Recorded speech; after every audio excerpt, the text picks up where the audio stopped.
Musk's Twitter ambitions to collide with Europe's tech rules. A hands-off approach to moderating content at Elon Musk's Twitter could clash with ambitious new laws in Europe meant to protect users from disinformation, hate speech and other harmful material. London. A hands-off approach to moderating content at Elon Musk's Twitter could clash with ambitious new laws in Europe meant to protect users from disinformation, hate speech and other harmful material. Musk, who describes himself as a free speech absolutist, pledged to buy Twitter for $44 billion this week, with European Union officials and digital campaigners quick to say that any focus on free speech to the detriment of online safety would not fly after the 27-nation bloc solidified its status as a global leader in the effort to rein in the power of tech giants. If his approach will be, just stop moderating it, he will likely find himself in a lot of legal trouble in the EU, said Jan Penfrot, senior policy advisor at digital rights group EDRI. Musk will soon be confronted with Europe's Digital Services Act, which will require big tech companies like Twitter, Google and Facebook parent Meta to police their platforms more strictly or face billions in fines. Officials agreed just days ago on the landmark legislation, expected to take effect by 2024. It's unclear how soon it could spark a similar crackdown elsewhere, with U.S. lawmakers divided on efforts to address competition, online privacy, disinformation and more. That means the job of reining in a Musk-led Twitter could fall to Europe, something officials signaled they're ready for. Be it cars or social media, any company operating in Europe needs to comply with our rules, regardless of their shareholding, Thierry Breton, the EU's Internal Market Commissioner, tweeted Tuesday. Mr. Musk knows this well. He is familiar with European rules on automotive, and will quickly adapt to the Digital Services Act. Musk's plans for Twitter haven't been fleshed out beyond a few ideas for new features, opening its algorithm to public inspection and defeating bots. Pasinga's real users.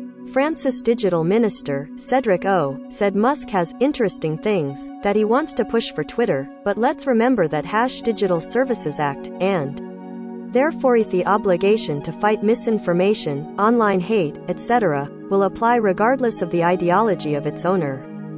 EU Green Party lawmaker Alexandra Geese, who was involved in negotiating the law, said, Elon Musk's idea of free speech without content moderation would exclude large parts of the population from public discourse, such as women and people of color. Twitter declined to comment. Musk tweeted that the extreme antibody reaction from those who fear free speech says it all. He added that by free speech, he means that which matches the law, and that he's against censorship going far beyond the law. The United Kingdom also has an online safety law in the works that threatens senior managers at tech companies with prison if they don't comply. Users would get more power to block anonymous trolls, and tech companies would be forced to proactively take down illegal content. Prime Minister Boris Johnson's office stressed the need for Twitter to remain responsible and protect users. Regardless of ownership, all social media platforms must be responsible, Johnson's spokesman Max Blaine said Tuesday. Damian Collins, a British lawmaker who led a parliamentary committee working on the bill, said that if Musk really wants to make Twitter a free speech haven, he will need to clean up the digital town square. Collins said Twitter has become a place where users are drowned out by coordinated armies of bot accounts spreading disinformation and division, and that users refrain from expressing themselves because of the hate and abuse they will receive.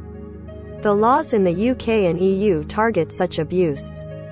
Under the EU's Digital Services Act, tech companies must put in place systems so illegal content can be easily flagged for swift removal. Experts said Twitter will have to go beyond taking down clearly defined illegal content like hate speech, terrorism and child sexual abuse and grapple with material that falls into a gray zone. The law includes requirements for big tech platforms to carry out annual risk assessments to determine how much their products and design choices contribute to the spread of divisive material that can affect issues like health or public debate.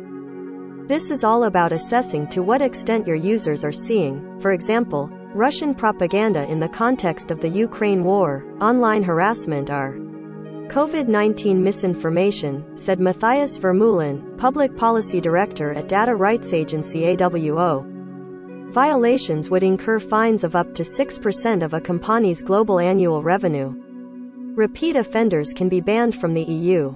The Digital Services Act also requires tech companies to be more transparent by giving regulators and researchers access to data on how their systems recommend Contento users. Musk has similar thoughts, saying his plans include making the algorithms open source to increase trust. Penfrot said it's a great idea that could pave the way to a new ecosystem of ranking and recommendation options. But he panned another Musk idea, authenticating all humans, saying that taking away anonymity or pseudonyms from people, including society's most marginalized, was the dream of every autocrat. AP reporter Sam Petrikin in Brussels contributed to this report.